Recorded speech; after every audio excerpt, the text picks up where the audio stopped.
بسم الله والصلاة والسلام على رسول الله وعلى آله وصحبه أما بعد. قال المصنف رحمه الله: فصلى رسول الله صلى الله عليه وسلم في المسجد ثم ركب القصوى. Reprends depuis le 2 là. فخرجنا معه حتى إذا أتينا ذا الحليفة فولدت أسماء بنت عميس محمد بن أبي بكر فأرسلت إلى رسول الله صلى الله عليه وسلم كيف أصنع؟ قال: اغتسلي واستثفري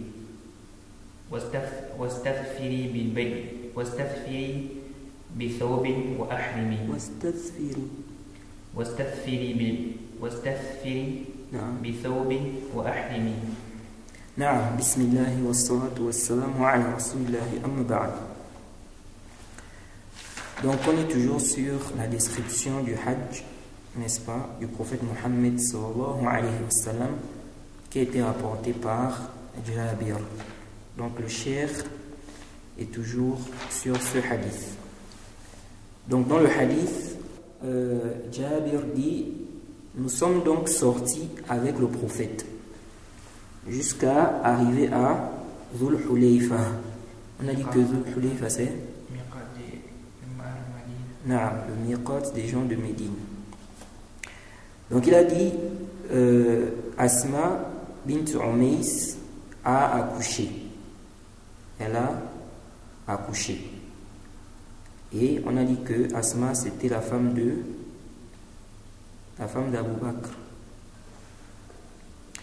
Et donc elle a envoyé quelqu'un demander qu'est-ce qu'elle doit faire, car elle a accouché.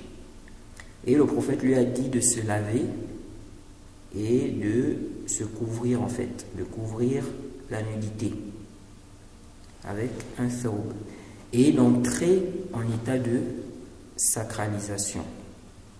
Et on a tiré de là, on a vu que la femme en lochi, n'est-ce pas, fait le hajj, car le prophète ici lui a dit d'entrer en état de sacralisation. Donc ce n'est pas comme la prière où la femme en lochi ne prie pas.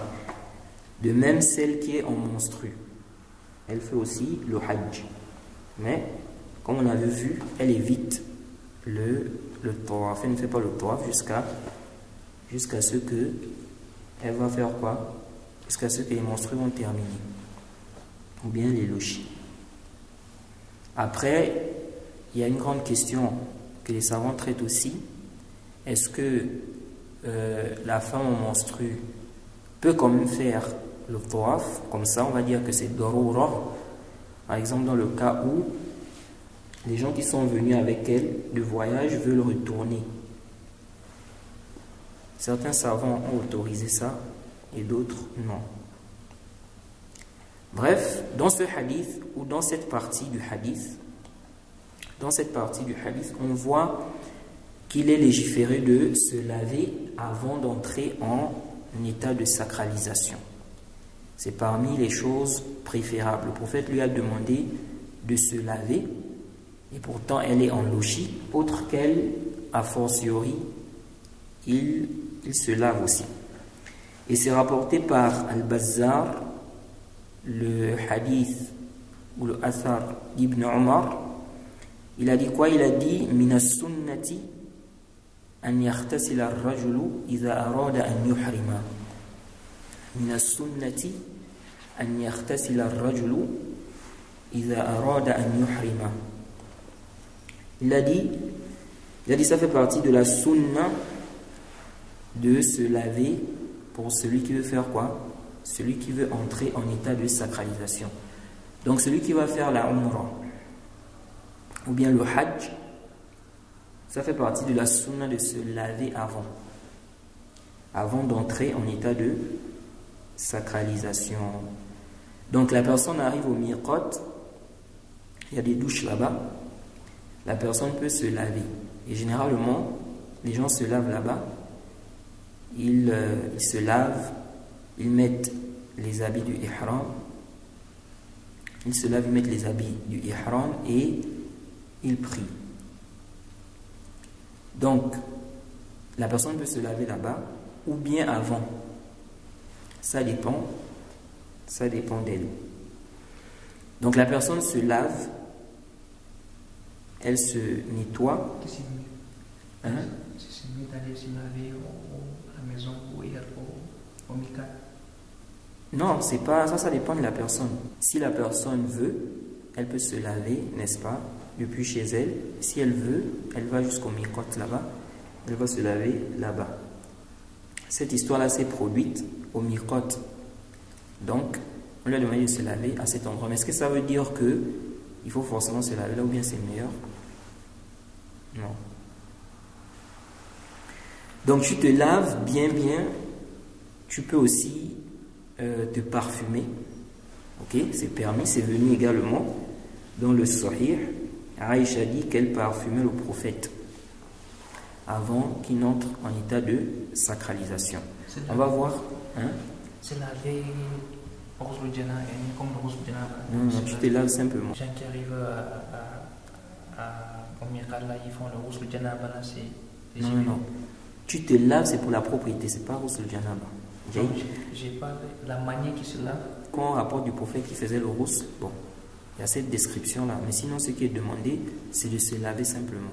Donc, tu te laves avec du savon, avec je sais pas quoi. Ce n'est pas nécessaire que ça soit la description du ghusl du janaba. Dans le ghusl du janaba, c'est évident, la personne va se laver, va déverser de l'eau sur tout son corps. Donc, ce qui est demandé, c'est ça. Mais ce n'est pas que tu vas aller faire le ghusl avec l'intention que c'est le janaba. Parce que tu n'es pas en état de janaba ici. Donc la personne se lave bien avec du savon, je ne sais pas quoi, et puis elle peut se parfumer aussi. Mais elle ne parfume pas, bien ne met pas ça sur les habits de quoi? Du ihram. Jaïd, comme on va voir, il n'est pas permis de se parfumer quand on est en état d'ihram. Il n'est pas permis de se parfumer quand on est en état d'ihram. Mais sur son corps, la personne peut mettre du parfum avant d'entrer en état de sacralisation. Donc, avant d'entrer, la personne peut se parfumer, le prophète l'a fait. Donc la personne se lave. Après s'être lavée, elle met quoi? Elle peut mettre ses habits de ihram. Ses habits de ihram.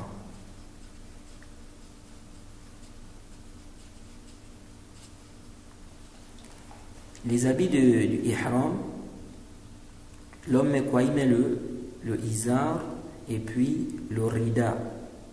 Donc ce qui est connu là, ce qu'on voit souvent les pèlerins avec là.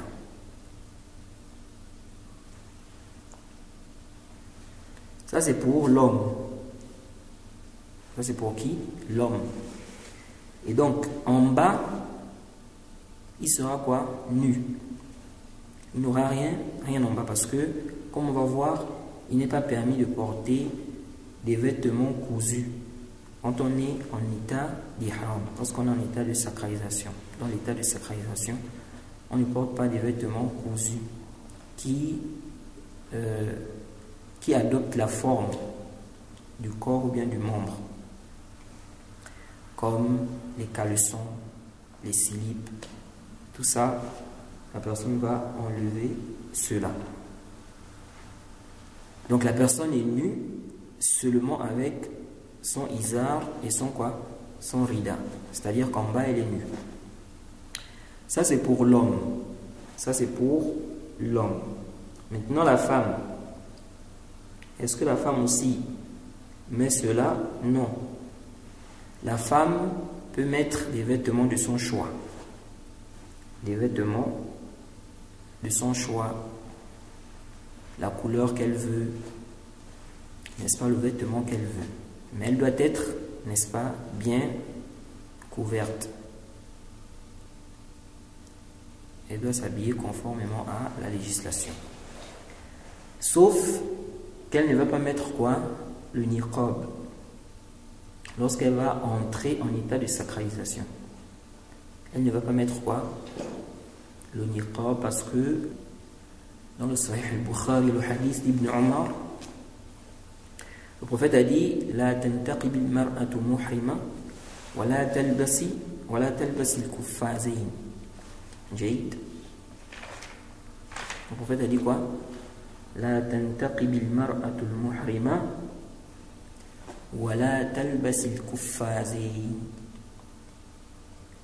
Que la femme en état d'ihram ne mette pas le niqab et qu'elle ne porte pas des gants. Donc, en dehors de ça, elle ne doit pas mettre le niqab, elle ne doit pas mettre des gants. Elle peut mettre des vêtements de son choix. Et aussi, ce qui est interdit à la femme en état de sacralisation, c'est quoi? C'est le niqab. Il ne lui est pas interdit de couvrir son visage. Parce que le prophète a dit la tantaqibil mar'atu al-muhrima wa la talbas al-kuffazayn. Donc ce que le prophète a interdit ici, c'est quoi? C'est le niqab. C'est pourquoi c'est rapporté par Al-Hakim, authentifié par le Cheikh Al-Albani et bien d'autres, le athar de Asma bint Abi Bakr. Elle dit kunna nukhatti wujuhana min ar-rijali fil ihrami. Elle dit on couvrait nos visages des hommes, on protégeait ça, n'est-ce pas? On couvrait nos visages devant les hommes lorsqu'on était en état de sacralisation. Donc, elles étaient en état de sacralisation. Or, en état de sacralisation, le prophète a dit quoi? La tantaqibil mar'atul muhrima. La femme en état de sacralisation ne doit pas mettre le niqab, mais elle couvrait quand même le visage. Donc, nughatti, fermé. Kunna nughatti wujuhana min ar-rijali fil ihrami.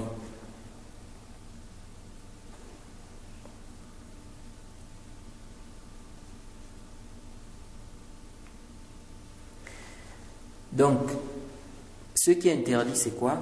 C'est le niqab. Et le niqab, c'est connu, c'est ce tissu-là que la femme met. Donc, elle met ça comme ça au niveau d'ici, elle attache, et puis il y a un autre ici qu'elle va mettre comme ça. Et puis elle va laisser ici, là. Donc, c'est un peu ouvert. C'est ça le niqab. Et ça, c'est important. C'est important de comprendre ça parce que parmi justement les arguments forts des savants qui ont dit que le niqab n'est pas obligatoire, il y a ce point-là. On avait parlé la fois passée du hadith de Fadl qui avait regardé une femme pendant le Hajj. Et il décrit cette femme comme étant belle. Il dit qu'elle était belle. Donc, c'est évident que cette femme elle n'avait pas le niqab. Elle n'avait pas le niqab. Parce que si elle avait le niqab, comment il a su qu'elle était belle? Ça, c'est un.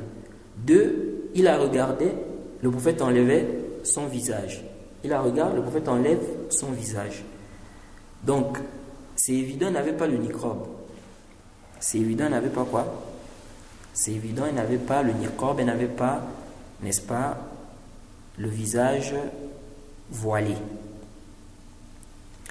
Et donc justement, parmi les arguments des savants qui ont dit que la femme n'est pas obligée de couvrir son visage, il y a ce hadith-là. Et ce hadith, en réalité, celui qui lit ça, il voit quand même que c'est clair. L'aspect argumentatif de ce hadith, c'est quoi en fait? C'est que ceux qui voient l'obligation, ceux qui disent que la femme doit obligatoirement couvrir le visage, ils estiment que le fait de ne pas couvrir son visage, elle commet quoi? Un péché. Et selon eux donc, le prophète voyait le caractère obligatoire. C'est-à-dire que la femme doit obligatoirement couvrir son visage.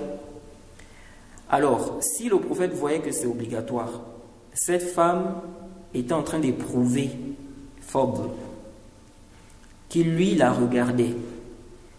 Et c'est clair qu'elle n'a pas couvert, n'est-ce pas, son visage. Le da'i qui voit l'obligation, s'il est dans une telle situation, qu'est-ce qu'il doit faire? Tu es au Hajj, tu vois que c'est obligatoire, la femme doit couvrir le visage. Une femme vient te voir, elle n'a pas, n'est-ce pas, couvert son visage, elle est en train d'éprouver quelqu'un. Le prophète a dit dans le hadith d'Abi Sa'id al-Khudri, rapporté par l'imam Muslim, Man ra'a minkum munkaran falyughayyirhu biyadihi fa in lam yastati' fa bilisanihi fa in lam yastati' fa biqalbihi dhalika ad'afu al-iman. Celui parmi vous qui voit un mal, qui le change avec sa main. S'il ne peut pas avec sa langue, s'il ne peut pas avec son cœur, c'est le plus bas degré de la foi. Donc ce qui est obligatoire, c'est de réprimander le munkar. Et on connaît tous le prophète. Le prophète Mohammed sallallahu alayhi wa sallam est notre modèle. Donc il voit une femme comme ça, qui est en train d'éprouver le compagnon. Qu'est-ce qu'il devait dire à cette femme-là? Il devait lui dire de couvrir le visage. Et ici, on ne peut pas apporter l'objection de dire que non, elle est en état d'ihram. Le prophète a dit la tantaqib al-mar'atul muhrima. La femme en état de sacralisation ne doit pas mettre le niqab. On dit non. Parce que ce qui est interdit, c'est le niqab. Ce n'est pas quoi? Le fait de couvrir le visage. Même les savants comme le Cheikh Ibn Uthaymin. Le Cheikh Ibn Uthaymin qui dit que c'est obligatoire. La femme doit couvrir le visage. Il dit, si elle est devant les étrangers, il est obligatoire qu'elle fasse quoi? Celle qui est en état de ihram, celle qui est en état de sacralisation. Elle doit couvrir le visage. Donc, bien que la femme en état de sacralisation ne couvre pas le visage, le Cheikh Ibn Uthaymin dit, mais si elle est devant des étrangers, il est obligatoire, ce n'est pas préférable, il est obligatoire pour elle de couvrir le visage. Parce que il explique que ce qui est interdit, c'est quoi? Le niqab. Donc si ce qui est interdit, c'est le niqab, mais pas de couvrir le visage, on ne peut pas venir dire ici non. Bon, il est en état de sacralisation. Le prophète a dit que la femme en état de sacralisation ne met pas quoi? Le niqab. On dit, mais il est permis qu'elle couvre le visage. Donc le prophète devait lui dire que couvre ton visage. Couvre ton visage. Même si tu ne mets pas le niqab, mais couvre ton visage. Parce que tu es en train d'éprouver, n'est-ce pas, l'autre. Et en plus de ça, c'est obligatoire, selon vous. Mais le prophète n'a pas fait ça. Qu'est-ce qu'il a fait? Il a simplement tourné le visage de Fadl. C'est pour dire quoi? C'est pour dire que ce n'est pas obligatoire de couvrir le visage. Ce qui est obligatoire, c'est de baisser le regard. Et c'est ça lorsqu'on est en fitna. On lui dit non, en fitna, la femme doit mettre le niqab. Non, il faut baisser le regard comme Allah a dit. Le remède, c'est ça. Ce qui est obligatoire, tu regardes une femme, elle est en train de t'éprouver, tu dois baisser le regard. Et c'est ce que le prophète a fait. Il a détourné le visage de Fadl. Il n'a pas dit à la femme, il n'a pas dit à cette femme-là que non, il faut couvrir quoi? Il faut couvrir ton visage. Parce qu'il y en a qui ont dit non, elle était quoi? Elle était en état de sacralisation. Déjà, le Cheikh Al-Albani a réfuté ça.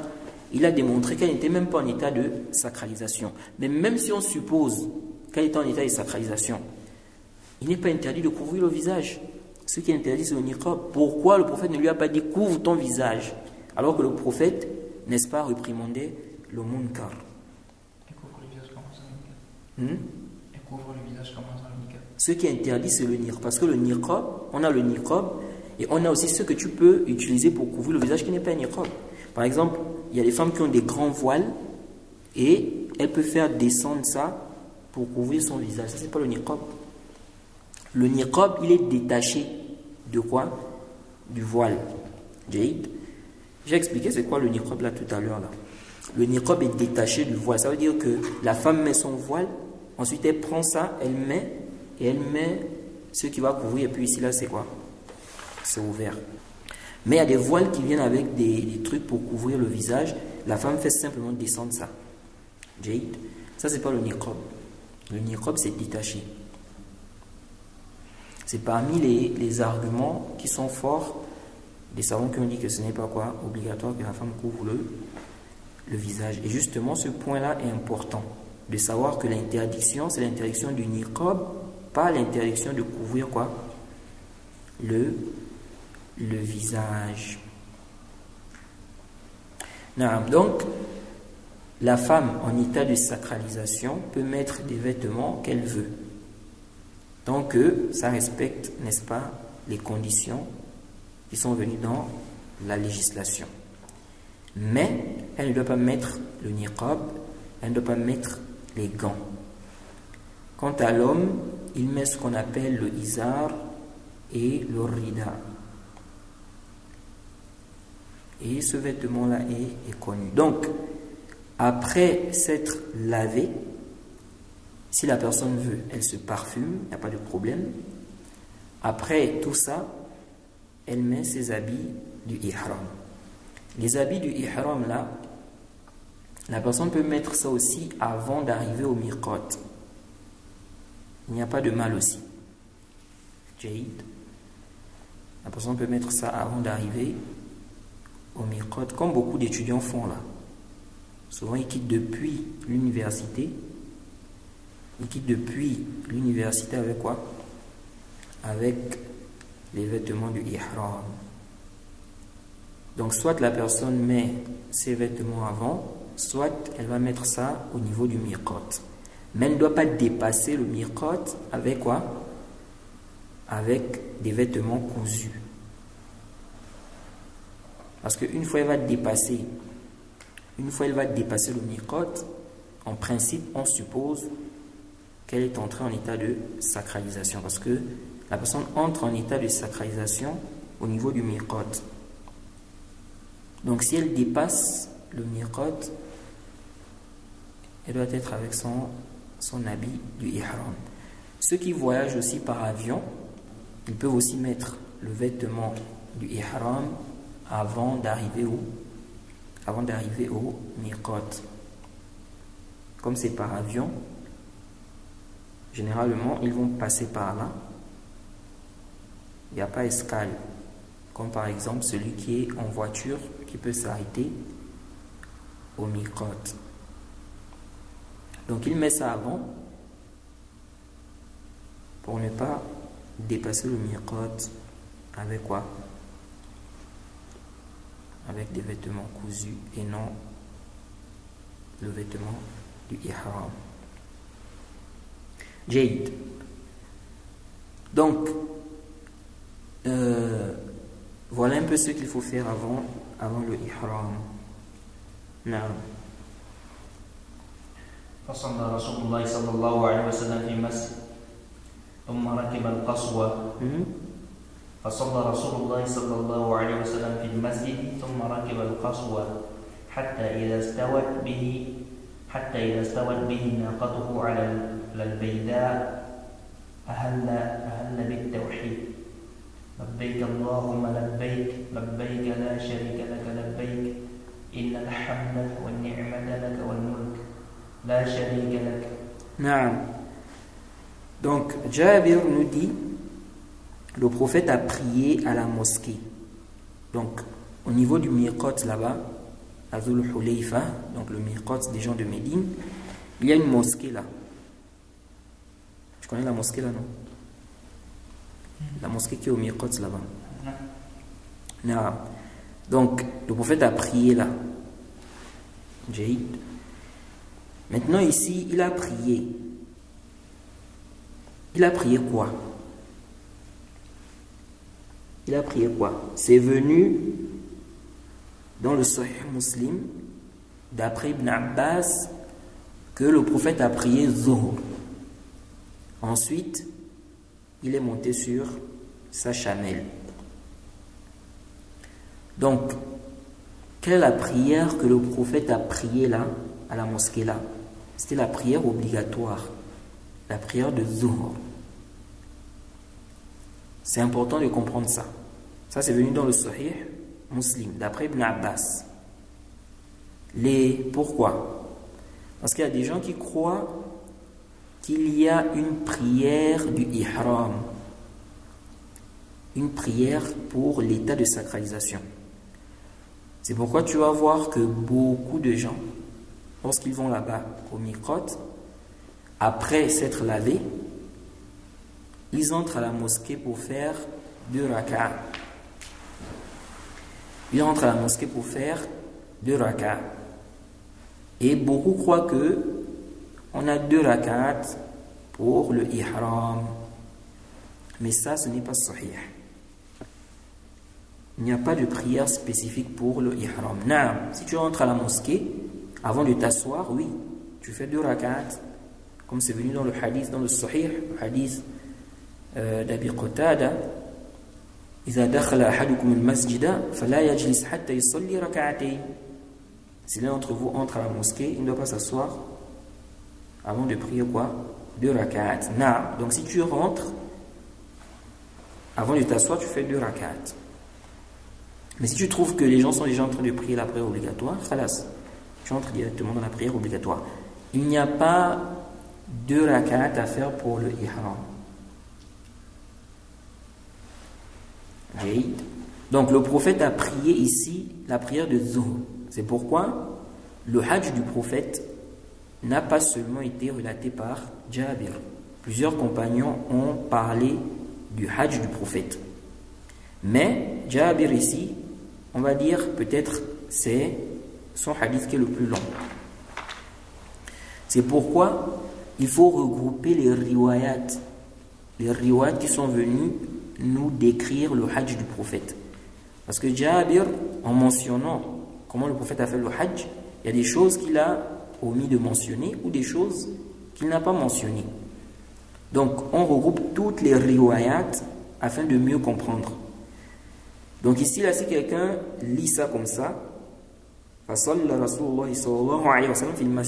peut croire que c'est 2 rak'at, ou bien c'est une prière pour le ihram. Alors que non, il s'agissait ici de la prière de Zuhr. Jayd. Ensuite, il a dit, puis il est monté sur Al-Qaswa. Al-Qaswa, des savants ont dit, c'est le nom de la chamelle du prophète. Donc il est monté sur sa chamelle.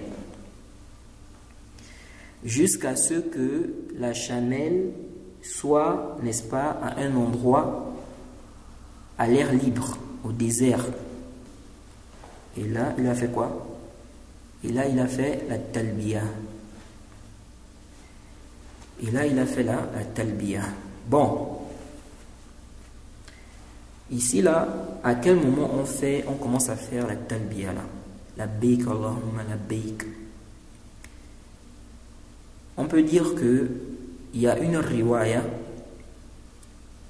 d'Ibn Omar où il nous dit dans le Sahih que le prophète a fait la talbiya lorsque sa chamelle était debout. Donc il est monté, dès que la chamelle était debout, il a fait quoi? La talbiya. Or ici, là dans le hadith de Jabir, on peut comprendre que le prophète a commencé à faire sa talbiya lorsqu'il est arrivé à cet endroit-là, Beïda là. Donc c'est-à-dire que la chamelle a d'abord marché. Donc pour regrouper ces riwayat, certains de sciences ont dit Jabir a vu le prophète faire la talbiya à cet endroit-là, et donc il a cru que le prophète a commencé là. Alors que le prophète avait déjà commencé à faire la talbiya lorsque quoi? Lorsque sa chamelle s'est levée. Ça veut dire quoi? Ça veut dire que si aujourd'hui on part en voiture, à quel moment tu commences la talbiya? Dès que tu montes dans la voiture, tu commences la talbiya. Donc tu n'attends pas que la voiture se déplace pour commencer quoi? Ta talbiya. Donc elle arrive par exemple à cet endroit-là où il n'y avait pas de construction là.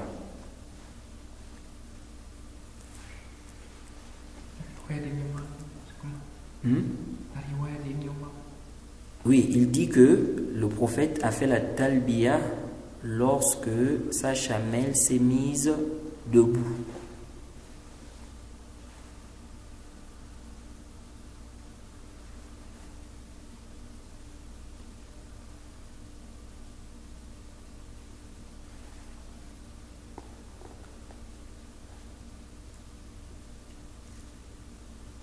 concernant le... Hein? Je n'ai pas à Makala quand le bus arrive seulement quand on commence. Oui, une fois, mais attention, on a dit, il faut quoi? Il faut que... Il dit le bus qui ne s'arrête pas, ça passe, le bus qui passe. Ah, ok, le bus qui passe, oui. Comme le bus passe, il ne s'arrête pas, dès que vous arrivez au micro, khalas, vous commencez. Jake. Now, concernant le fait de dépasser le micro sans quoi? Sans entrer en état de sacralisation. Ce n'est pas légiféré. Celui qui dépasse le miqat, il doit revenir au miqat pour entrer en état de sacralisation à cet endroit-là. S'il revient, il n'a rien à faire. Donc il n'aura pas de bête à immoler.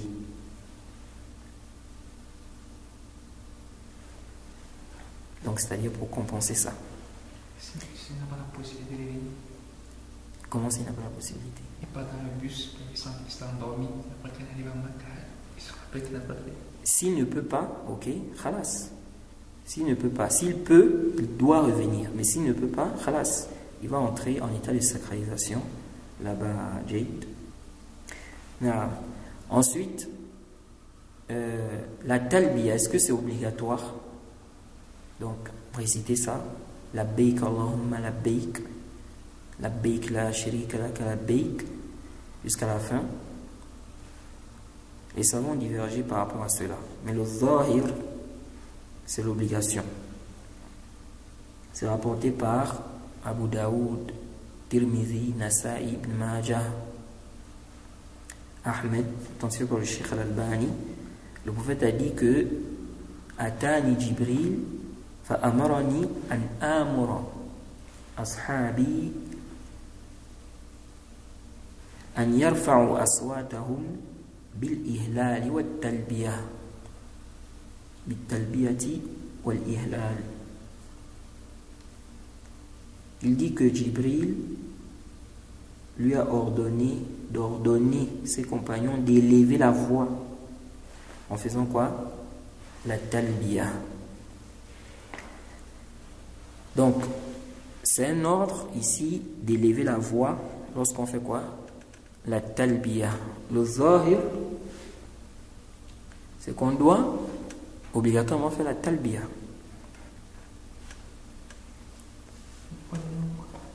À la mesure de sa possibilité. Pourquoi? Il n'y a pas nombre. Le nombre? Bon, des savants ont dit ce qui est obligatoire, c'est une fois. Si tu as fait ça une fois, c'est bon. Le reste là, ce n'est plus obligatoire. Mais on va voir à quel moment la personne arrête la talbiya. D'abord, on est en train de parler du caractère, c'est-à-dire est-ce que c'est obligatoire ou pas. Son jugement d'abord. Ici, on voit aussi qu'on a ordonné au prophète d'ordonner aux compagnons de faire quoi? D'élever la voix. Donc, la sunna, c'est ça. C'est de faire la talbiya à haute voix. Labbaik Allahumma labbaik. À haute voix. Labbaik la sharika laka labbaik. Et non de faire ça à voix basse, en toi-même, comme beaucoup font. Est-ce que la femme aussi va élever la voix? La majorité des savants disent que la femme ne doit pas élever la voix. Et Ibn Hazm, si je ne me trompe pas, il voit que la femme peut élever aussi la voix. Elle doit élever la voix. Et ce qui est sahih, c'est qu'il n'y a pas de différence à faire entre l'homme et la femme dans ça. À la base, les sentences qui viennent dans la législation, à la base c'est général, hommes et femmes. Sauf si on a un dalil qui montre qu'ici là, la femme ne doit pas faire telle ou telle chose. Et ça a été rapporté, c'est rapporté dans le Musannaf. C'est Ibn Hazm qui est sahih. Oui, que la femme aussi élève la voix avec en faisant la talbiya. C'est rapporté dans le Musannaf d'Ibn Abi Shayba, le athar numéro 15295, que Aïcha a fait la talbiya à haute voix. Donc elle a fait la talbiya, des hommes ont écouté. Des hommes ont écouté. Parmi eux, il y avait Muawiyah. Et il a dit, Man hadha? Il a demandé, qui est-ce? On lui a dit, c'est Aïcha. Et il n'a rien dit. On lui a dit quoi? Que c'est Aïcha. Il n'a rien dit. Donc, la femme aussi élève la voix en disant, n'est-ce pas, en faisant la talbiya. Donc, la baik Allahumma la baik, elle dit ça aussi à haute voix. Sauf, hein? Oui, numéro 15295. Numéro 15295. Le Cheikh Al-Albani a authentifié ça. Et d'ailleurs, le Cheikh Al-Albani soutient cette position-là. Sauf dans un cas où la femme sait quoi? Qu'elle peut éprouver des gens. Donc si elle sait que elle peut éprouver, ça devient une fitna, elle va baisser quoi? La voix ici. Il y a certaines femmes aussi qui ont des voix qui éprouvent, hein? Et même les hommes. Là. Donc ça c'est en ce qui concerne la talbiya. Maintenant, à quel moment la personne arrête ça? Les savants ont divergé. Certains ont dit lorsque la personne va voir la Kaaba. D'autres ont dit lorsque la personne va commencer le tawaf.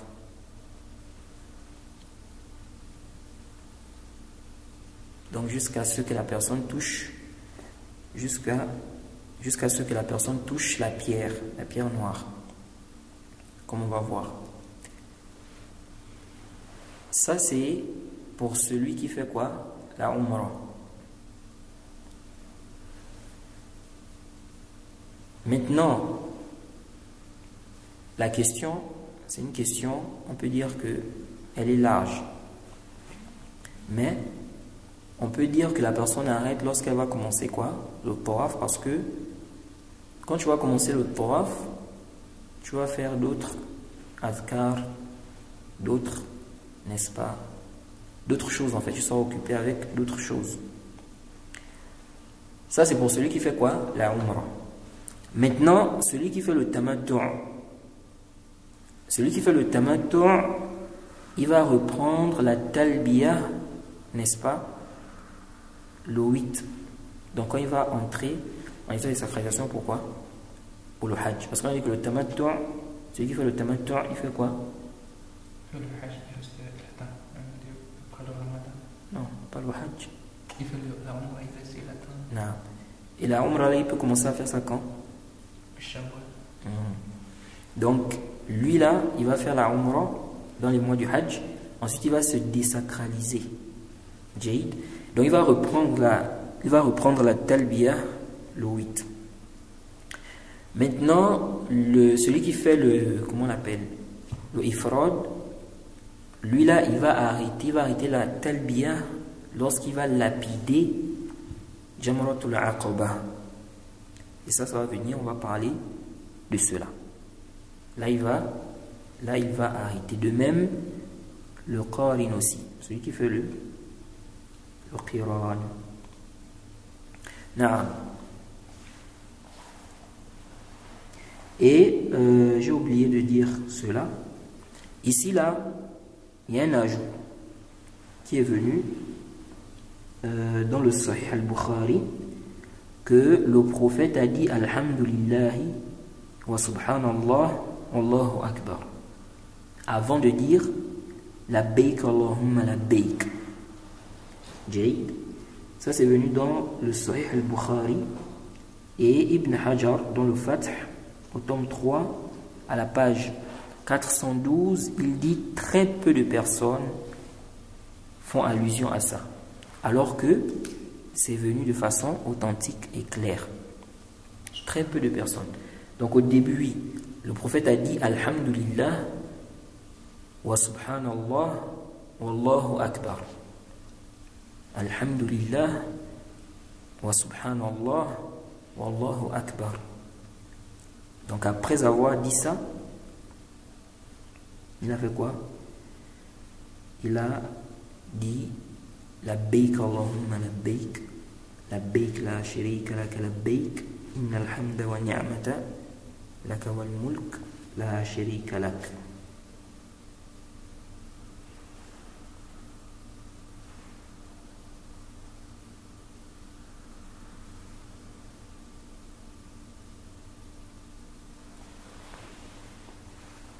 نعم.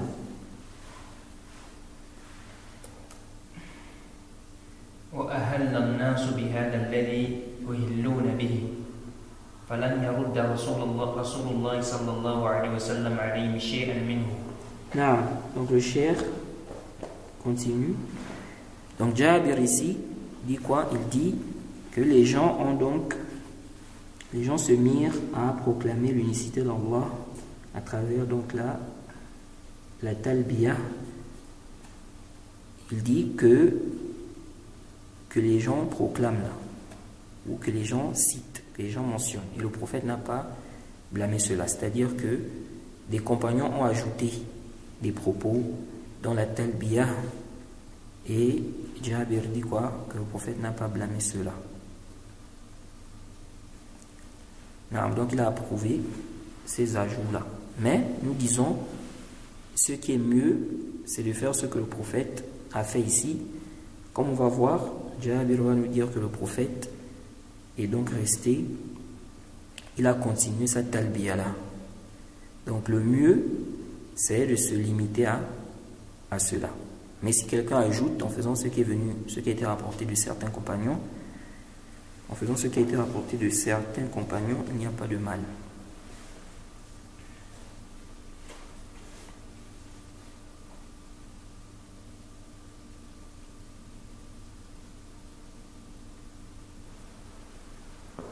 نعم. ولزم رسول الله صلى الله عليه وسلم تلبيته. نعم. Donc il dit le prophète continua sa talbiya. نعم. قال جابر لسنا ننوي إلا الحج. لسنا ننوي إلا الحج. لسنا نعرف العمرة. نعم. Donc il dit ici, on a eu l'intention de faire le pèlerinage. Nous avons eu uniquement l'intention de faire le pèlerinage. Et nous ignorons le petit pèlerinage. Ça veut dire quoi? C'est-à-dire le petit pèlerinage dans le Hajj, dans les mois du Hajj. Il ne veut pas dire ici qu'il ne connaissait pas la Umrah, non. Il connaissait, mais est-ce qu'on faisait la Umrah avec le Hajj ensemble, ou dans les mois du Hajj? Ça, il dit quoi? On ne connaissait pas cela. Et les associateurs, les associateurs considéraient que le fait de faire la Umrah pendant, n'est-ce pas, le Hajj, ou bien on va dire les mois du Hajj, ou le mois du Hajj, ils considéraient cela comme étant quoi? Pendant les mois du Hajj, ils considéraient cela comme étant de la perversité. Et le prophète a démontré que non, il a contredit les associateurs. Non. Ça veut dire quoi? Ça veut dire que ici l'on comprend qu'ils ont fait quoi? Non, le ifrad. Non. De quoi? On va parler de ça, Inch'Allah. Le Cheikh va parler de ça. Est-ce que c'est obligatoire de faire le tamattu'? Les savants divergent, une grande divergence par rapport à cela. Mais le prophète va demander, n'est-ce pas, aux compagnons de faire quoi? Le tamattu, comme on va le voir. Donc de changer de quoi? De rite ou bien d'intention. نعم. حتى إذا أتينا البيت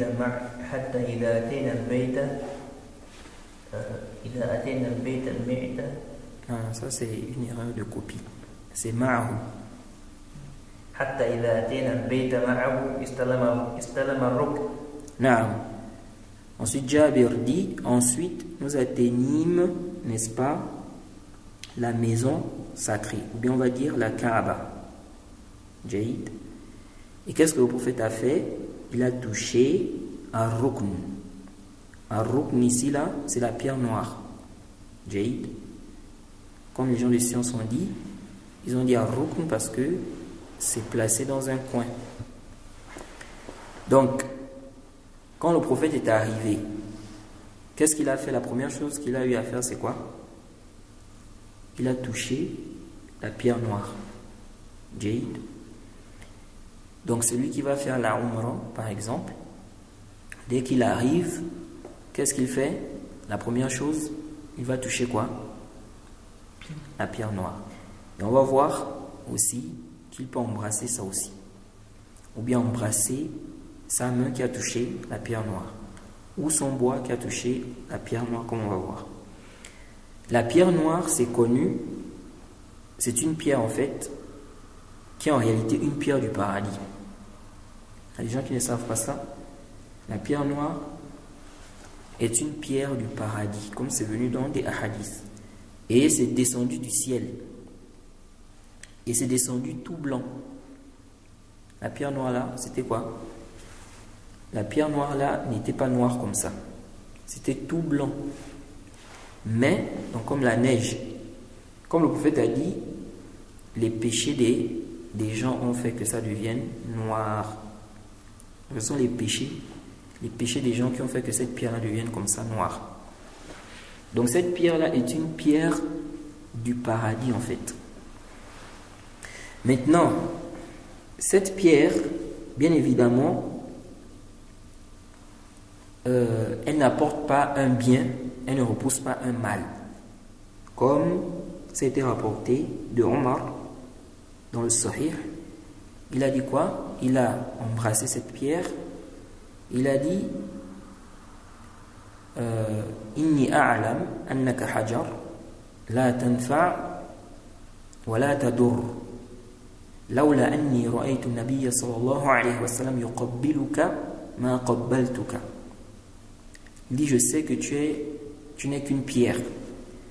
Tu n'apportes pas un profit. Tu ne causes pas un mal, bien tort. Si je n'avais pas vu le prophète t'embrasser, je ne t'aurais pas embrassé. Donc, il a fait par suivi du prophète. Ce n'est pas que la pierre là apporte un bien, un profit, ça repousse un mal. Donc ça ne sert à rien. Donc ça ne sert à rien lorsqu'on va là-bas de se battre, se torturer pour forcément chercher à faire quoi? À toucher la pierre noire. Si tu peux, alhamdoulilah. Mais de là à se battre, pousser les gens, faire tomber les gens, jusqu'à même vouloir te casser les bras ou quoi? Non. Il y a des gens qui viennent avec des conceptions comme ça, que s'il vient toucher la pierre noire là, c'est fini. Quand il va rentrer dans son pays là, le commerce, ça va bien marcher, tout ça. Tout ça, c'est des shubhat. Tout ça, c'est quoi? Des shubhat. Donc, qu'est-ce que la personne peut faire? La personne touche la pierre noire, ok? Ça, c'est rapporté. On voit ici dans le hadith de Jabir, dans le Sahih, que le prophète l'a fait. Également, c'est rapporté que le prophète l'a embrassé. Ça, c'est venu dans le Sahih al-Bukhari, numéro 1611. Ibn Omar dit que j'ai vu le prophète la toucher et l'embrasser. Jaïd. Maintenant, est-ce qu'il peut toucher et embrasser sa main là, donc sa main qui a touché? Ça aussi, c'est permis. C'est venu aussi d'Ibn Omar, n'est-ce pas? Il a fait cela et il a dit, je n'ai jamais délaissé cela depuis que j'ai vu le prophète faire cela. Jaïd. De même aussi, c'est rapporté aussi que la personne peut le faire avec un bois. Ça a été rapporté que le prophète a fait quoi? Il a touché la pierre noire avec le bois et il a embrassé ça. Donc tout ça est permis. Toucher avec la main, embrasser ta main. Embrasser la pierre noire. Tu embrasses, non? Après avoir touché, non? Jaïd? Oui, le taqbil, tu embrasses. Donc tu peux embrasser la pierre elle-même. Ou bien tu embrasses ta main qui a touché la pierre. Ou bien tu embrasses ton bois qui a touché la pierre. Tout ça, c'est quoi? C'est légiféré. Bien évidemment, ce n'est pas obligatoire. Jaïd. On le fait par suivi du prophète Mohammed sallallahu alayhi wa sallam, comme Omar a dit ici qu'il a dit à la pierre noire que tu ne peux pas apporter un profit ni causer du tort. Si ce n'était pas que j'avais vu le prophète t'embrasser, tu ne t'aurais pas embrassé. Ça, c'est la première chose à faire. Le zahir, lorsque le prophète est arrivé, il n'a pas levé les mains, il n'a pas fait de doigt et qu'il a vu la Kaaba. Certains savants ont dit que c'est préférable de faire quoi? De lever les mains et de faire des invocations. C'est la parole de Shafi'i, Ahmed, Ishaq.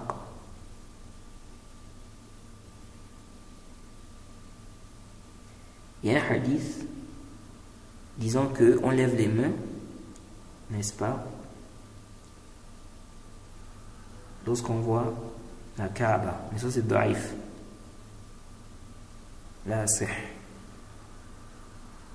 Donc, le zahir, il n'invoque pas, il ne lève pas les mains lorsqu'il voit la Kaaba. Et ça, c'est la parole de l'imam Malik.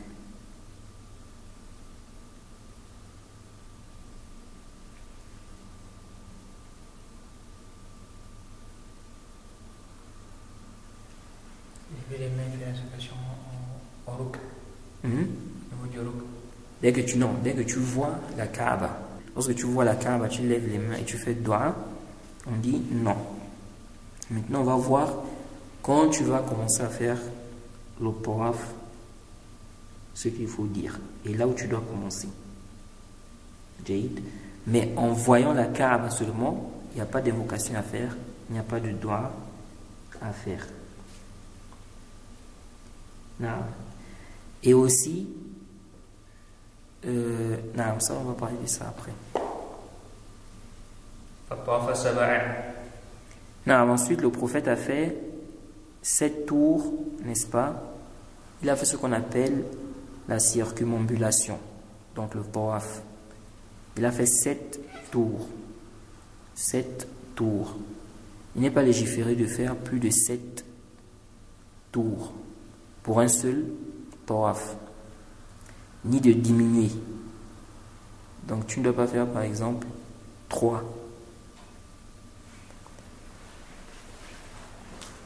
C'est venu 7.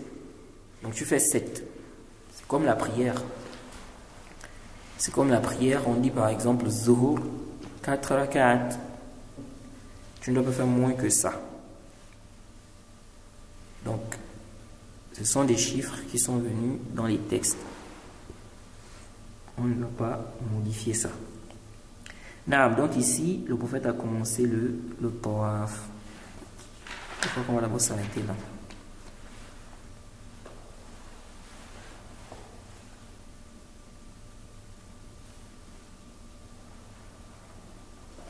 Non.